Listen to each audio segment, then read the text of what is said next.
भविष्यावर बोलू का या कार्यक्रमात संपदा सगळ्यांचं स्वागत करते, त्याचबरोबर राशीचक्रकार शरदजी उपाध्ये यांचं सुद्धा मनापासून स्वागत करते। आता तुमचे प्रश्न, प्रत्येक माणसाचा जो जो ग्रह ते उत्तर ऐकताना झाला त्यातूनही नवीन प्रश्नांचा जन्म झाला। असे प्रश्न पुन्हा एकदा मी शरद काकांना विचारणार आहे, तुम्ही सुद्धा ऐका। एक प्रश्न आपल्याकडे असा आलाय की 3 वर्षाचा मुलगा असताना त्याच्या वडिलांचा मृत्यू झाला। मुलाने चितेला अग्नी दिला नव्हता, तसेच इतर विधी तो वडिलांचे करू शकला नाही। आता तो मुलगा 23 वर्षाचा आहे, त्याला चांगले गुण मिळून सुद्धा चांगल्या इन्स्टिट्यूटला ॲडमिशन मिळत नाही। मग आता सर्वांच्या मनात यायला लागलं की हा पितृदोष आहे का सारखे अडथळे येत आहेत, याचं कारण काय? आता विचार कर, 3 वर्षाचा मुलगा आणि 23व्या वर्षी त्रास व्हायला लागला। 20 वर्ष पितृदोष होता का नाही? मग पहिल्यांदा आपण हे सगळंच पहिल्यापासून बघूया। 3 वर्षाच्या मुलाला वडिलांना अग्नी देण्याचा अधिकार नाही, म्हणजे 8 वर्षाच्या आत होत नाही। 8व्या वर्षी केली तर बघायला लागत नाही मुहूर्त। मग आता त्या मुलाची मुंजच झाली नाही, अशा वेळी ते वडील गेले तर त्याने ते ब्राह्मणाच्या मार्फत ते करायला पाहिजे होतं। जे काही विधी आहेत ते त्याला अधिकार देऊन करता येतं, ते केले का नाही आपल्याला माहिती नाही। पण समजा असे केले नसले तर 23 वर्षापर्यंत त्याला काहीच त्रास झाला नाही, याला काय खुलासा आहे? पण जर केलं नसेल तर अजूनही बेटर लेट दॅन नेव्हर, त्या मुलाची आता मुंज झाली आहे का वगैरे बघावं। आणि जे वार्षिक श्राद्ध येतं त्याची तिथी माहिती असेल तर त्या तिथीला, नसेल तर सर्व पितरी अमावस्येला त्यांनी सपिंड श्राद्ध करावं। पितरांना इतकं महत्त्व आहे की गणपती 10 दिवस आहेत, नवरात्र 9 दिवस आहेत, तर पितृ 15 आहे। हे पितरांचा 1 दिवस हा आपला 1 महिना असतो, त्यामुळे दर महिन्याच्या अमावस्येला श्राद्ध करणारे लोक आहेत। अशी आपली पृथ्वी फिरत फिरत फिरत भाद्रपद महिन्यामध्ये पितृलोकाच्या जवळून जाते। म्हणून भाद्रपदातली अमावस्या ही सर्व पितरी अमावस्या अत्यंत महत्त्वाची असते। तर त्या काळामध्ये त्या 15 दिवसात रोज पितर वाट बघतात आज दी, कारण त्या काळामध्ये यमदेवाने त्यांना मोकळं केलेलं असतं असं शास्त्रात सांगितलं आहे। शेवटच्या दिवशी अमावस्येला सुद्धा त्यांना काही मिळालं नाही तर ते भुकेलेले पितर अनर्थ करतात। त्यामुळे कोणी असं समजू नये अंधश्रद्धा आहेत वगैरे, आपल्या पितरांसाठी जे आवश्यक आहे ते त्यांनी त्यावेळेला करणं, त्यांचे फोटो बाहेर काढणं, त्याला गंध तुळस लावणं, त्यांचं सपिंड करणं, हे केलंच पाहिजे आणि ते भटजींच्या मार्फत केलं पाहिजे। एक बाई शहाणी म्हणाली, मी बाई आपले एक पोळीचं ताट नेऊन ठेवते, कधी कावळा खातो कधी कबूतर खातं। असं काही श्राद्ध नाही, तुम्ही त्यांना आवाहन करायचं असतं, पितरांना उदक घ्यायचं असतं। आवाहन केल्यावर ते पितर कसे येतात गुरुचरित्राचा अध्याय वाचल्यावर कळतं। तर ह्या मुलांनी काहीच केलं नसेल तर ॲडमिशन मिळणं वगैरे असा त्रास होत नाही। डे टू डे लाईफमध्येच मुस्कटदाबी होते, तब्येत चांगली राहत नाही, घरामध्ये अनर्थ घडतात, मुलं जगत नाहीत, अपमृत्यू होतात, पितरांचे शाप फार वाईट। तर तुम्ही आता काय नक्की केलं आहे ते त्यांनी लिहिलं नाही, त्याने एवढंच लिहिलं आहे मला ॲडमिशनला त्रास व्हायला लागला म्हणून त्याला पित्याची आठवण झाली। पण आपले वडील गेलेले आहेत किंवा त्याची आई जी आहेत तिने तरी विचार करायचा की आपण इथनं माणसाला निरोप देतो पृथ्वीतलावरनं, पुढे कुठे जातो तो अंतराळामध्ये। म्हणून महादशा शिकवताना मी नेहमी सांगतो की एखादी बाई सासऱ्याची सेवा करताना कंटाळून जाते, त्याला पॅरालिसिस वगैरे झालेला असतो, इतका कंटाळा येतो आणि त्याला 19 वर्ष ती दशा असते। पहाटेच्या वेळी हा ऐकतो मुलगा आणि सोन्याचं संभाषण, आम्हीच का करायचं, मधली सून काय करते, त्याला असं वाटतं आय एम अनवॉन्टेड गेस्ट, शॉकने जातो तो। 50व्या वर्षी त्याला दशा चालू होते शनीची, 60व्या वर्षी मरतो। सून म्हणते आमचे मामांजी सुटले, मुलगा म्हणतो बाबा सुटले, फार हाल झाले त्यांचे। 9 वर्ष आहे ते काय करणार तुम्ही? तो 9 वर्षाचा बॅलन्स अस्य बालकस्य पूर्वकर्मानुसारेण विंशोत्तरी मानता शनी महादशाम जन्मा भोग्यवर्षे 9 असं येतं। ते पोलिओ होऊन येतं मूल, पण भोग सुटत नाहीत। पॅरालिसिस झालेल्या माणसाच्या मृत्यू झाल्यावर पोलिओचं बालक ज्या ज्योतिषाला दिसतं त्याला दशा बरोबर कळल्या। कोणी असं म्हणू नये आम्ही सुटलो, स्वतःसुद्धा सुटत नाही। स्मशानामध्ये जाऊन निरोप देऊन येतो आम्ही, पुढे त्या जीवाची काय गती आहे? हा विचार ह्या प्रश्नामध्ये असल्यामुळे अजूनही वेळ गेलेली नाही वडिलांचं श्राद्ध कर्म करावं. पण या प्रश्नाला एक उपप्रश्न सुचलाय, किंबहुना तो आपल्या अनेक प्रश्नात येऊन गेलाय आपल्याला आलेल्या, की आपलेच पितर हे आपलं वाईट करतात का? आपले वडील मारतात कधी कधी आपल्याला, पण आपण चुकलो वाह्यातपणा असं केला. हे चुकणं वाह्यातपणा आहे हा, की तुम्ही वडिलांच्या जिवंतपणी केलं ठीक आहे, पण नंतरची गती पण आहे. कारण आम्ही जन्माला तुम्हाला घालताना पुत्र नाव दिलंय. आमचा पू नावाचा नरक तारावा, पुत्र नावाच्या नरकापासून जो तारतो तो पुत्र आहे. आणि या पुत्रानेच जीवाला पुढची गती द्यायची असते. श्राद्ध कर्म विधी सगळं करून, निर्णय तीर्थक्षेत्री काही सेवा करून, त्यांच्या नावे देवस्थानाला काही देणग्या देऊन असं करायचं असतं. ते याने काहीच केलं नाही का? केलं आपल्याला काही लिहितच नाहीत ते खोलासेवार. पण आम्हाला एवढंच जाणवतं, तो 3 वर्षाचा असताना ते वारले. तर मुलाची जबाबदारी काही नव्हती. कदाचित त्याची मुंज झाली असेल. त्याच्या घरच्या लोकांनी त्याला जाणीव द्यायला पाहिजे की आपल्या बाबांसाठी दरवर्षी तिथी येते. वाढदिवस उत्साहाने साजरा करता. श्राद्ध हा पितरांचा वाढदिवस आहे, का नाही आठवत मग बाबांची? काढा त्यांचे फोटो, त्यांना गंध लावा, तुळशीचं पान लावा, त्यांना काय आवडतं ते पदार्थ करा, ब्राह्मणाला बोलवा. फार उत्तमपैकी ते दर्भा आणतात, वैतरणा नदी तुमची पार व्हावी म्हणून प्रार्थना करतात. कोणाला ते नकोच आहे. मग काही लोक सांगतात आम्ही आपले ह्या आश्रमाला पाठवून देतो 25 रुपये. हे श्राद्धाला पर्याय नाही. पुढचा प्रश्न असा आहे, मुलाच्या जन्मवेळेनुसार पत्रिका पाहिली जाते, पण मातेच्या उदरात पहिला अंकुर कधी रुजला ही नेमकी वेळ माहीत नसते. पण बीज जेव्हा फलित होते तीच खरी जन्मवेळ. मग वातावरणाच्या वेळेनुसार जेव्हा मूल जन्माला येते ती वेळ पत्रिकेसाठी धरतात. मग मधले गणित अचूक समजावे का? ह्याच्यात पण खूप गैरसमज आहे. पत्रिकाची जन्मवेळ काय? तर एक ज्योतिषी म्हणला, आईच्या गर्भात मूल जेव्हा रडतं ती वेळ ठेवावी. आता कान पोटाला लावून बसायचं का आपण? म्हणजे हे काय खरं नाही. आईच्या गर्भात बीज रुजतं, तो जीव परिपूर्ण नाही आहे. ते कन्सेप्शन झाला एक शुक्र जंतू, त्या स्त्री बीजाच्या ठिकाणी आला. ही काय जन्म झाला नाही, पुढे वाढ आहे त्याची.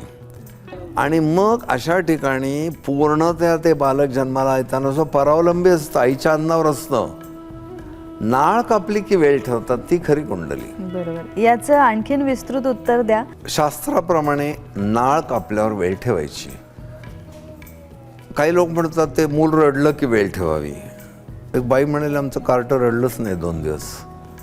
नाळ कापली यावर म्हणजे मूल स्वतंत्र होऊन ज्याला त्याची सगळे चालू होतात, श्वास घेणं, त्याचं स्वतंत्र अस्तित्व, ते लक्षात ठेवलं पाहिजे. लेबर रूममध्ये पुरुष काय जात नाहीत, बायका बिझी असतात बाळबाळंतिणीकडे, त्यामुळे वेळ नीट ठेवलीच जात नाही. पण आवर्जून आपल्याला ज्याला पत्रिका नीट बनवायची त्यातल्या एका माणसाने सांगावं, मॅडम नाळ कधी कापली ती वेळ ठेवा. आता आईच्या गर्भात ते जीव फलित होतोय, तो डेव्हलप झालेला जीव नाही आहे, प्रोसेसमधला आहे. इव्हन मूल बाहेर आलं तरी तो अजून स्वतंत्र श्वास घेते का? आईच्याच नाळेवर सगळं अवलंबून येते. ती नाळ कापली, ते स्वतंत्र झालं की मग जन्मवेळ मांडावी. हे माहिती नसल्यामुळे हा प्रश्न असा अज्ञानातनं आलेला आहे. पण हरकत नाही, त्यांचं दूर होईल गैरसमजतो. तर मधल्या काळात त्याला कोणी सांभाळलं वगैरे ते आईवरच अवलंबून आहे. एकनाथी भागवतात वर्णन केलं आहे, गर्भामध्ये जेव्हा बाळ असतं, किंवा गुरुचरित्रात पण वर्णन केलं आहे, आईला खूप तिखट खावंसं वाटतं. हल्लीच्या भाषेत समुद्रात जाऊन ती भेळ खाते. ते बाळ म्हणतं माझी अजून बाहेरची कातडी पण तयार झाली नाही. आपण नख कापलं की जिव्हाळं लागतं की नाही, अशी नाजूक कातडी असताना ती आई भेळ खाते, तिखट खाते. माझ्या कातडीचा काय दाह होतो, मी तसा बांधलेल्या अवस्थेत असतो, टाहू फोडतो, आग होते, कोणाला दुःख सांगू. शरीर धड असताना मी काही केलं नाही, नामस्मरण केलं नाही, जीवनमुक्तीचा मार्ग शोधला नाही.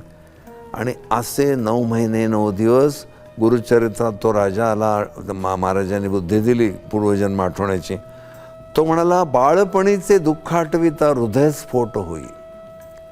गर्भामधल्या त्या अवस्थेमध्ये आपण छान म्हणतो बाळ हल्लं, बाहेरचे लोक म्हणतात असं, कौतुक सगळं आहे, ठीक आहे. त्या आपल्या गरोदर बाईला टेन्शन येणं, डोहाळे जेवण आहेत नाना तऱ्हेचे, तिला नटवणं, झोपाळ्यावर बसणं हे सगळं ठीक आहे. आतल्या बाळाची उकडहंडी काय असते हे संतांना माहिती आहे. आणि पुन्हा तो राजा सांगतो, महाराज एवढ्याने थांबलं नाही, मी जन्माला आलो तर मला पाळण्यात घातलं तर केवढा विंचूक हलणं चावला मला. मी टाहो फोडला, आईने उगी उगी करून मला पाजायला घेतलं. आईला पण कळत नाही मूल का रडतंय. पाजूनही ते मूल थांबत नाही आहे, तरी थोडा विचार करायचा का नाही. मग केव्हा तरी आठवड्याने सगळ्या चादरी काढल्यावर तो विंचू बाहेर आला. म्हणजे लहानपणीचे दुःख मला सांगता येत नाहीत महाराज. तरुण झालो तर मदनाचा वारा लागला. तिथे पण अशा निराशेचे खेळ चालू होते. जणू काही वेगळंच लाईफ म्हणून मी लग्न केलं आणि मग आढळलं काय नाही, मी ओझ्याचा बैल आहे. तिथून वार्धक्याला सुरुवात झाली. दंताजीचे उठले ठाणे, फुटले दोन्ही कान, डोळे रुसले काही न बघती, नन्ना करते मान. आणि मग इतकी काय परिस्थिती वाईट झाली, परलोक दिसायला लागला. तिन्ही सांजेची वेळ झाली, जीव घाबरायला लागला. कुठं जायचं कळेना, माझी माणसं इथे राहणार आहेत. मग ही तयारी तरुणपणात का नाही केलीस? परीक्षा जवळ आल्यावर एवढी पुस्तकं गोळा करायची, डे टू डे अभ्यास ठेवायला पाहिजे होता. असे अभ्यास ठेवलेले आमचे ज्ञानेश्वर, आमचे तुकाराम महाराज, आमचे विवेकानंद, ही मोठी माणसं. नरयोनीला येऊन ज्यांनी परलोकाची तयारी तारुण्यात केली ते संत, आणि वृद्धापकाळापर्यंत जे बेसावध होते ते वसंत. विशिष्ट वयात रत्न वापरलं तर फायदा होतो असा समज आहे, त्याच्याबद्दल काय म्हणाल? की समजा बघ, डायमंडच्या बाबतीत हे ठीक आहे, डायमंड युवावस्थेत वापरावा. आपण वृद्धावस्थेत असलेल्या सासऱ्याला जर दिला डायमंड आणि त्याचे काही विपरीत परिणाम झाले तर पहिले सोन्याला भोगायला लागतील. होईल नेहमी असं नाही, पण गरज काय, तुझं तारुण्य संपलंय आता. आता तुझं लक्ष छान परलोकाकडे लागलं पाहिजे. डायमंड वगैरे ह्या रत्नांना वय आहे, पुष्कराजला वय नाही, केव्हाही वापरा तुम्ही. शांती हा सगळा भाग वृद्ध लोकांना हवा असतो, तरुणाने हवा असतो. पाचू चालेल. बाकी जे अलेक्झांड्रा, गोमेद, लसण्या ही प्रसंग परत्वे कारणासाठी वापरायची आहेत, त्याला वय नाहीच. एखाद्या वृद्ध माणसालाही ते देऊ शकतात, लहान बाळाला सुद्धा देतात. डायमंडला वयाचं बंधन आहे. पाचू कोणत्याही वयात वापरावा.